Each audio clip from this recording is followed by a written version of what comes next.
تو نبی صلی اللہ علیہ وسلم نے کیا فرمایا؟ یقول، یہ خوب اچھی طرح سمجھ لو یہ حدیث، یقول العبد مالی مالی، انسان کہتا ہے میرا پیسہ میرا پیسہ.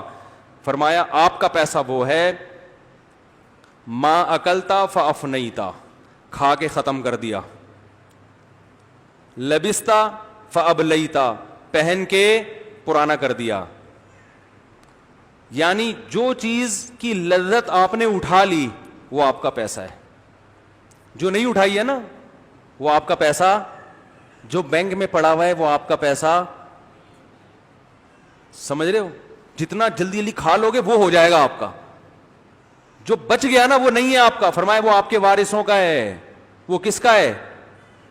بولو نا بھائی، وارثوں کا. تو یہ بولا ہی نہ کرو میرا پیسہ، بولا میرے بچوں کا پیسہ ہے یہ بولا ہی نہ کرو. اب بچے خوش ہوں گے، چلو ہمارا تو ہے نا، آپ کا بھی نہیں ہے، آپ کا بھی اس میں سے اتنا ہوگا جتنا کھا کے ختم اور پہن کے پرانا کر دیا، یہ آپ کا ہوگا.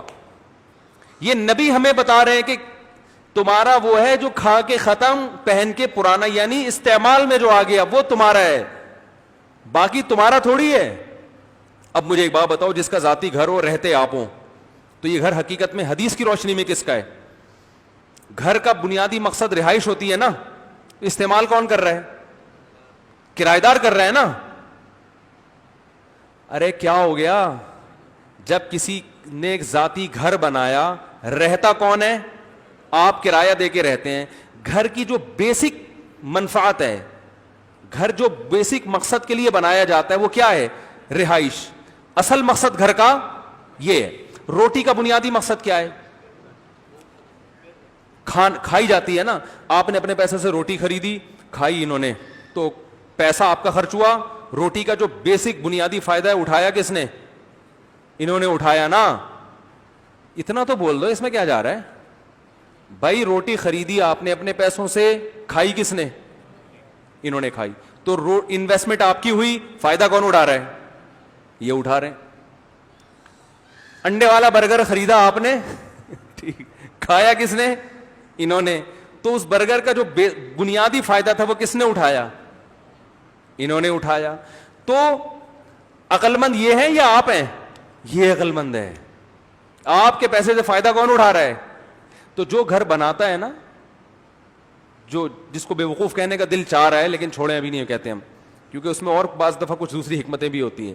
جس نے گھر بنایا 2 کروڑ روپے کا، 20,000 روپے دے کے جو رہ رہا ہے اس میں، ایک پورشن 120 گز کا 20-25 ہزار میں نارمل جگہ پہ مل جاتا ہے. چلو آپ گڑ ڈال دو، 45,000 روپے 2-2.5 کروڑ کا گھر ہے 240 گز کا نا، ایک پورشن 45,000 کا، رہ اس میں یہ رہا ہے.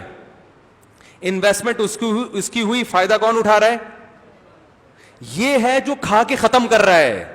یہ زندگی کے مزے اس گھر میں رہنے کے مزے اٹھا رہا ہے تھوڑے پیسوں میں. یہ حدیث کا مطلب ہے. کھا کے ختم پہن کے جو پرانا کر رہا ہے نا، جو استعمال کر رہا ہے چیز کو، اس کا پیسہ ہے. تو یہ گھر اصل میں کرایہ دار کا ہے. آپ بے وقوف ہے جو آپ نے 2 کروڑ کا گھر بنا دیا. یہ بات سمجھا رہے ہیں، لوگوں کی سمجھ میں نہیں آ رہی. سمجھا رہے ہیں لوگ، کہہ رہے کیسی باتیں کر رہے ہو مولوی صاحب، کاغذات میرے نام ہیں بھائی، کھدائی میں نے کروائی گھر میں، مزدور میں لے کر آیا، سریا میں نے ڈالا، ٹیکس میں دے رہا ہوں، کرایہ میں لے رہا ہوں، میرا گھر ہے، اس کا تھوڑی ہے. میں کہتا ہوں بھائی پراٹھا آپ نے خریدا، کھایا اس نے، تو اس کا پراٹھا ہے، آپ کا نہیں ہے. یہ بات سمجھ میں نہیں آ رہی. بات آ رہی ہے سمجھ میں؟ ہاں. آپ یہ کہہ سکتے ہیں کہ جب میں نے 2 کروڑ کا گھر بنایا تو میرا پیسہ کیا ہو گیا؟ سیو. بزنس کے پوائنٹ آف ویو سے فائدہ کون اٹھائے گا؟ میں. تو بزنس گیا تیل لینے، جس بزنس کا آپ جوانی میں فائدہ ہی نہیں اٹھا رہے، تو اس بزنس سے فائدہ وہ کم بخت کرایہ دار اٹھا رہا ہے.